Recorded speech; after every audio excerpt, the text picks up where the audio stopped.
अचानक से Bharat electronics limited को मिले 3000 करोड़ के ऑर्डर। और आपको बता दें, कहा जा रहा है कि सारे कॉन्ट्रैक्ट मिलाएंगे तो अमाउंट और भी ज्यादा बढ़ जाएगा। जानेंगे किसने दिया है ये ऑर्डर और ये ऑर्डर क्यों महत्वपूर्ण है, किसे चाहिए आकाश मिसाइल। जहां एक तरफ ये सब कुछ हो रहा है तो वहीं दूसरी तरफ क्या चाइना का असर पड़ रहा है भारत पे।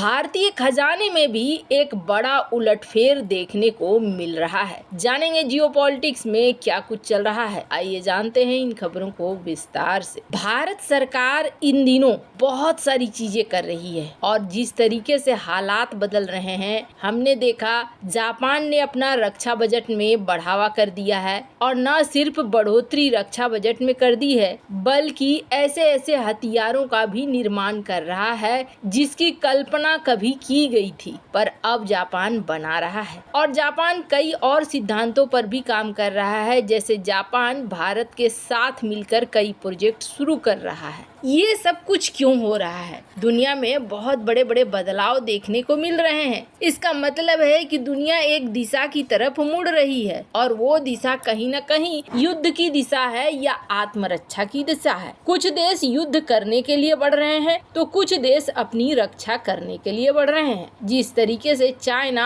आक्रामक है, चाइना का जवाब देने की भी तैयारी हो रही है। और इसी क्रम में भारत इलेक्ट्रॉनिक्स लिमिटेड को मिले हैं 3000 करोड़ के ऑर्डर। आखिर ये ऑर्डर दिया किसने है? ये ऑर्डर दिया गया है कोचिन शिपयार्ड द्वारा। आखिर क्या चाहिए कोचिन शिपयार्ड को? कोचिन शिपयार्ड को चाहिए नेक्स्ट जनरेशन मिसाइल्स वेसल्स, यानी ऐसे वेसल्स जिनका इस्तेमाल अलग अलग तरह की मिसाइलों को लॉन्च करने में किया जा सके। इस प्रोजेक्ट का नाम दिया गया है NGMV। खास तौर पर इन युद्धपोतों को डिजाइन किया जा रहा है एंटी सरफेस वॉरफेयर के लिए। आपको बता दें, कोचिन शिपयार्ड को कई तरह के इक्विपमेंट्स देने हैं भारत इलेक्ट्रॉनिक्स को, जिसमें सेंसर हैं, वेपन इक्विपमेंट्स हैं, फायर कंट्रोल सिस्टम है और कम्युनिकेशन इक्विपमेंट्स हैं 6 नेक्स्ट जनरेशन मिसाइल्स वेसल्स के लिए। आपको बता दें, बेल और कोचिन शिपयार्ड मिलकर बना रहे हैं नेवी के लिए कई प्रोजेक्ट और इन सब के बीच में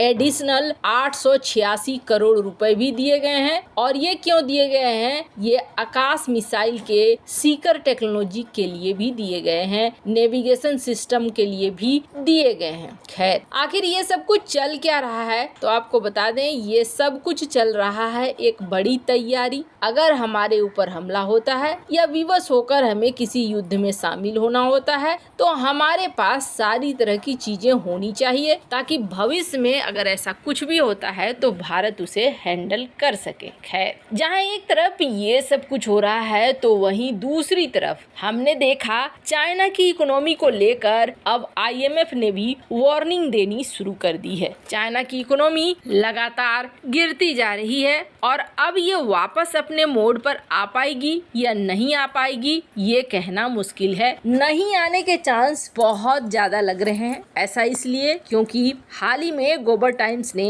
एक आर्टिकल छापा और इन्होंने कहा कि चाइना के इकोनॉमी को लेकर ना कई बार ऐसे ही कहा गया, लेकिन चाइना ने हमेशा बाउंस बैक किया, हमेशा वापसी की है और चाइना वापसी करेगा। इनके कहने से कुछ नहीं होता है। पर आपको बता दें, हर समय की बात अलग होती थी और इस समय की बात एकदम अलग है। इसलिए अलग है क्योंकि हर समय ऐसा होता था, चाइना कभी भी ग्लोबल सप्लाई चेन से बाहर नहीं हुआ था। पर इस बार ऐसा हो रहा है कि ये ग्लोबल सप्लाई चेन से बाहर जा रहा है। दुनिया के देश यहाँ से निकल कर बाहर भाग रहे हैं और इसका असर ये हो रहा है कि चाइना जो कंट्रोल करके वापसी करना चाहता था वो वापसी चाइना नहीं कर पा रहा है। अब तो अर्थशास्त्री ये कह रहे हैं कि लेमन ब्रदर वाली प्रॉब्लम चाइना में शुरू हो चुकी है और जो चाइना के लोकल गवर्नमेंट के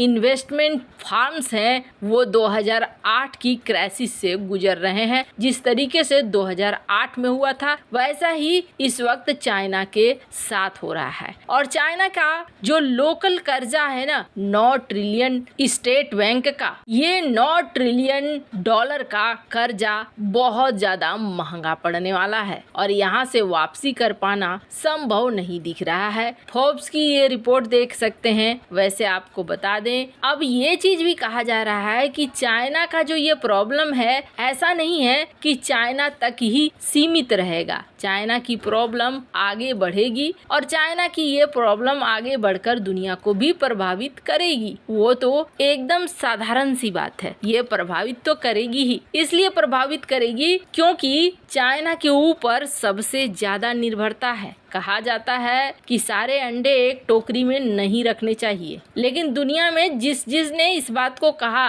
उस सब ने वैसा ही काम किया। चाइना से सस्ते में माल मिलता था और इन्होंने निर्भरता अपनी चाइना के ऊपर कर ली। तो अब समय ये आ गया है कि अगर ये डूब रहा है तो इसका असर कहीं ना कहीं तो आप तक भी पहुंचेगा ही। और यही चीज है कि 9 ट्रिलियन डॉलर का जो ये झटका है जो उनके अपने बैंकों के ऊपर लगने जा रहा है, वो झटका दुनिया भर को भी असर देगा। स्क्रीन पर आप एक आर्टिकल देख सकते हैं। चाइना की इकोनॉमी अमेरिकी इकोनॉमी को भी हर्ट कर रही है और बात बिल्कुल सही है। क्यों? क्योंकि चाइना में ज्यादातर कंपनियां अमेरिकी थी और ये कंपनियों के लिए ये एक बड़ा बाजार था। अब वहाँ सामान खरीदा ही नहीं जाएगा तो अमेरिकी इकोनॉमी भी तो इससे प्रभावित होगी और ऐसा हो भी रहा है। जिस तरीके से दुनिया प्रभावित हो रही है उस प्रभाव का असर भारत पे भी दिख रहा है और भारतीय खजाने में भी एक बड़ी गिरावट देखने को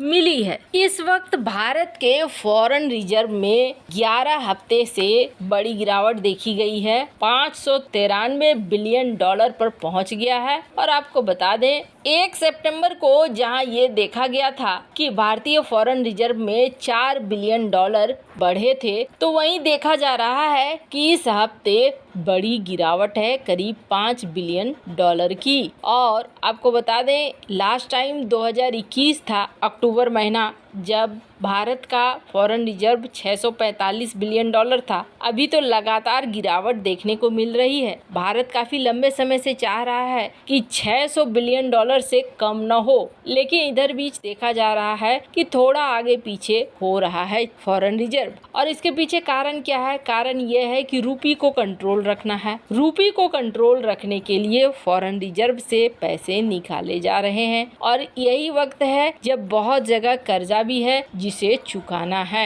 यही वजह है कि भारतीय खजाने में भी गिरावट देखने को मिल रही है। वैसे इन सब मामले में आपकी क्या राय है? कमेंट कर जरूर बताएं। जल्द मिलते हैं अगले वीडियो में नई खबर के साथ।